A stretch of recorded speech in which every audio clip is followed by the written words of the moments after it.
Hey guys, okay, so I am back with another video, and today I wanted to do a video on the Rose of Jericho.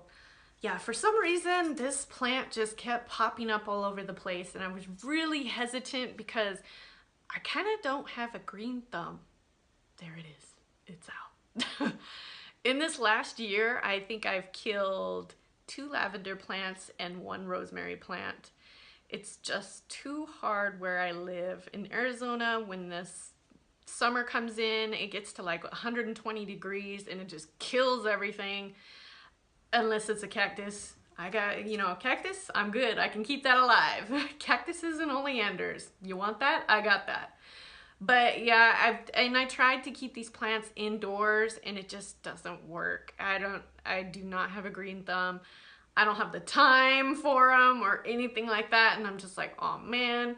So I was really hesitant to even look into working with this little guy, and I'm actually kind of glad that I did. And you know, it's called the resurrection plant for a reason, so I figured if I killed it, I could bring it back to life. So I took a chance on it, and I ordered one online off of a website called 13 Moons. This website has been around for quite some time. They are a good place to go to find occulty, witchy things that you might need for tools, herbs, spell kits, the Rose of Jericho, crystals, books, everything, tarot cards. It's all on that website if you're having trouble finding a specific thing. So I'm like, yes, I've bought from them a couple of times and I had good experiences both times. So I did invest in a Rose of Jericho. This little guy, I was really curious about him. Like I said, he kept popping up and I just decided to take a chance on it. I was really surprised. You will see on the video in the beginning where the time-lapse footage is at how fast he opened up, because I put the water on him. And then in the beginning, I used warm water, filtered water. Don't use crappy water from the tap. I know the water out of my tap, we don't even drink it. It's bad enough that we don't drink it, we don't cook with it, so we use filtered water for everything. It's bad enough we bathe in the damn shit water that we have in this area.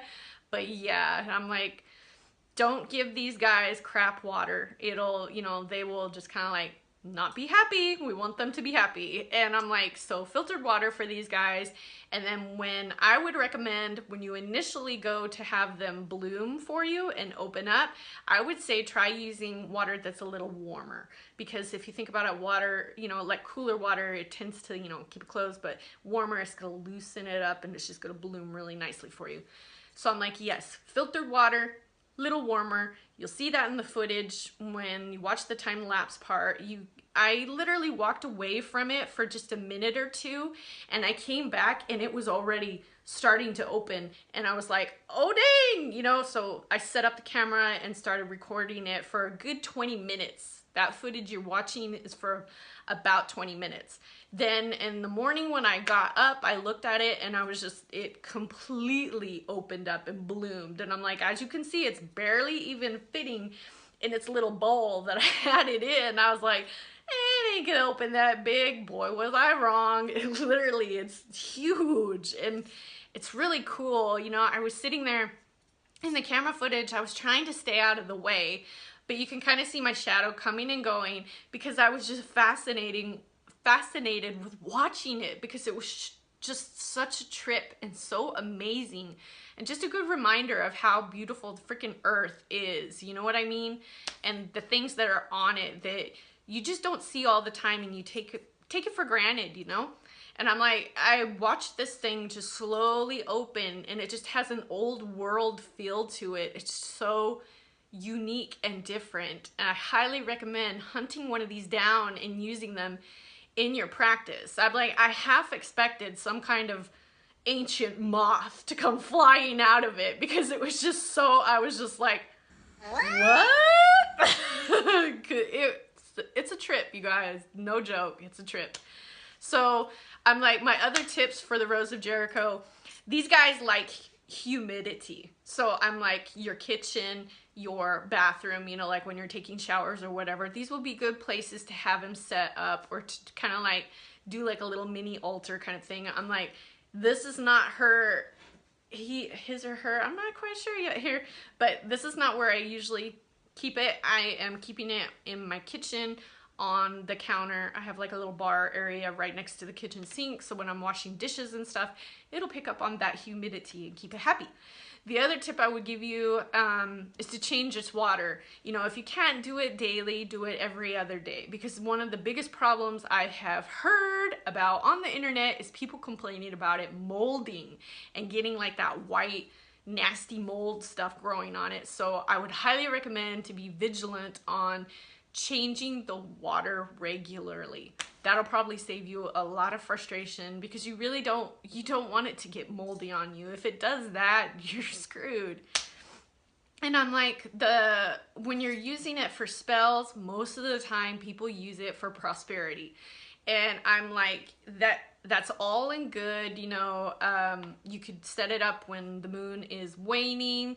So, you know, the moon's getting bigger and you want to bring in that prosperity, you know, 2 weeks before. So bust her out and start watering her and let her stay in a full bloom up until the full moon. So the full moon is the last night, you know, then you stop watering her and just slowly let her close back up. And I'm like, you could put crystals in there with her, you could put coins in there with her, things like that.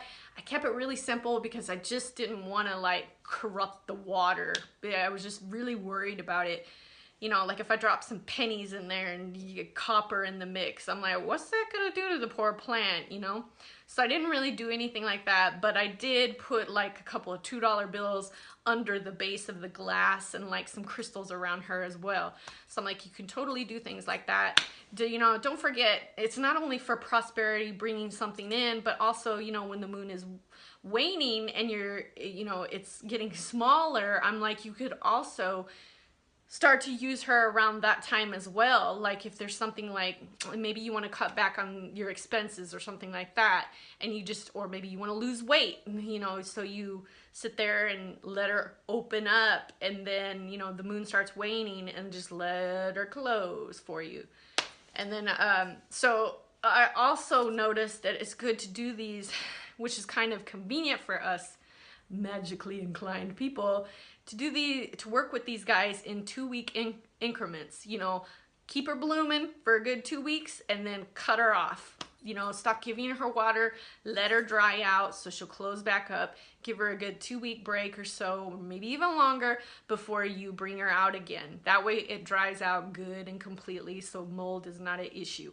Also, another thing to keep in mind is keep these guys out of direct sunlight. They don't need it. You know, direct sunlight, especially around here in Arizona, it'll probably cook them to a crisp. And I'm like, through a window and everything, it's just makes it even more intense. So yeah, don't put these guys in a window. They don't need it. They just need that water. Keep your water clean.